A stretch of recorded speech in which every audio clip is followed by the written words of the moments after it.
Hello out there in Radio Land. This is Michael. This is Street Preachers Corner podcast. We're doing another installment of Let Me Tell You a Story. I don't know if you can hear behind me this tree right about there. Hey, look at that. I figured out how things work. There's a woodpecker family. There's a nest up there, some babies, and they are beating that tree to death behind me, man. They're going at it. I love where we live. I mean, you can see there's a bunch of junk around the property. I'm working on it. Um, But anyway, I want to talk to you about. We're coming back from a meeting last night. I was talking to Darnell, and I was telling him a story about a situation he wasn't there for. This is not necessarily a street preaching story because street preaching is not the only thing I've ever done. So, a church we were at several years ago, there was a children's ministry. We'd started a bus route and whatever you think of those, and we had a lot going on there. And we had we had a children's church. We'd bring the kids off the bus, and I'm telling you, there was 70, 80, 90 kids that we'd bring on the bus. For a while, it was a huge thing. And we would bring these kids out of this quote unquote bad neighborhood, which is Section 8 housing is all around that church we were at. It's a rough spot. And we've picked up needles out of the parking lot and used condoms, all kind of stuff that goes on in the church parking lot when nobody's there. Just because of the neighborhood. So we'd bring these kids out of that neighborhood, we'd pick them up on a bus, bring them to church, and we'd preach to them. And so to facilitate that, we had this children's ministry set up in the next building over. So we'd bring them over, we'd do Sunday school with them, and then we would take them over next door, and we called it Super Church. And I was trying to remember last night why that was. And I think the reason it was, I think we let the kids pick the name, and because they're kids, they picked that name. Anyway, so we'd go in there and we'd preach, and I was preaching there a lot, and Jeremy Nascimento was preaching there a lot, and Doug Palsang, both of whom are relatively dear to me. Uh, that sounded better in my head. Anyway, so we were doing this thing. Look, goat. Um, where are you going? Where's your daughter at? Odd how they don't talk. Anyway, so we were preaching, right?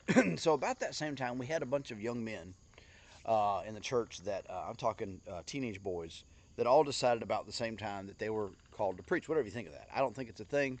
I think every Christian's called to preach. I'm not gonna argue about it with you. We need all the help we can get. The more the merrier. Great. So I said, well, what an opportunity. I mean, so a couple of these guys had gone out on the streets with us, and they didn't die, but it wasn't something they were too keen on doing. They wanted to preach in a church house too. Okay, fine, fine, whatever.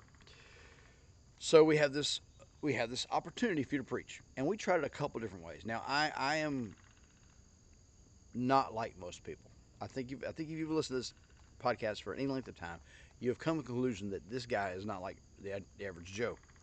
I've tried being like the average Joe, it just hasn't worked out for me. So when I'm organizing, I'm setting these guys up I want them to be warriors. I want them to be fearless. I want them to be able to take a hit, in the ministry. I'm preparing them for the big bad world out there that doesn't care. And I'm a street preacher, and that if you do that long enough, it forms who you are. It shapes. I'm getting eaten alive by mosquitoes. In case you're wondering why I'm twitching and fiddling, um, it forms who you are. So normally, a guy gets called to preach, and what they do is they go, oh, bless God, son, man, you're gonna be such a help to the ministry, and get you a suit and get you a tie. We're gonna send you here. We're gonna send you there, and they send them to a receptive crowd because they don't want to discourage the young man. See, I have a different approach to everything. I feel like sometimes I wanted these guys to feel like they were in a hostile territory. So we have these bus kids, right? And they're from the bad part of town, and they don't know how they're supposed to act. They don't have a good sense about things sometimes. And so I told the preacher boys, I said, hey, you can come in here and preach to these bus kids, and there's church kids there, but it's mostly bus kids. My kids were involved in that. Church kid. All the kids would go over to the kids' church, right? So I said, "You're going to come over. You're going to preach to this crowd of church kids, mostly criminals in training, bus kids." And what I did, I gave the bus kids squirt guns. And I had there's some there, but there's a ring of them behind the guy preaching, right? So he's got a little pulpit thing set up, and he's got a ring of people behind him with squirt guns. He's got a couple people in front of him, but mostly behind him. And the bus kids were given the instruction by me: if this guy starts getting off topic, this guy starts being boring, and this guy just isn't any good at this, nail him with a squirt gun. And I told the preacher boys, you're going to stand here and you're going to have a hostile crowd behind you, and they're under instruction to soak you if you start messing up. And that went about as well as you probably think it did. I mean, I thought it was great. I thought it was great, right? We had a couple trigger happy kids that, fired off the gun before there was any call for it. But for the most part, there was a surprising amount of fire discipline afforded in this field of battle. And the preacher boys, the guys that wanted to, I want to preach the gospel all the days of my life. Okay, fine. This is how you prove it. This is how you establish. This is how you develop the warrior skills necessary to do this in the way that it must be done. It's a hostile crowd, but it's a semi-controlled environment, right? It's only water. They're not literally pointing guns at you, which comes later in life.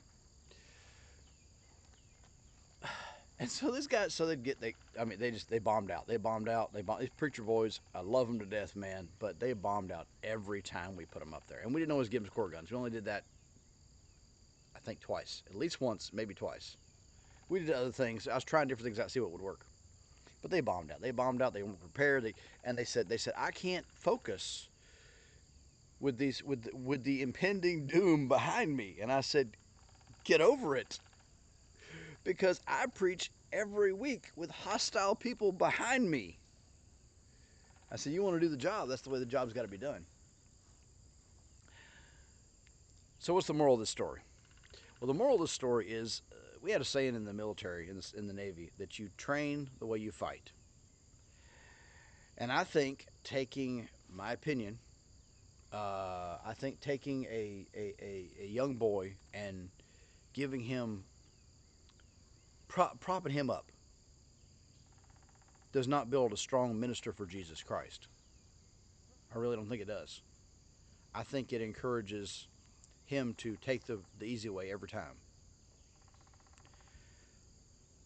Now, all those preacher boys, I don't think any of them are in church anymore.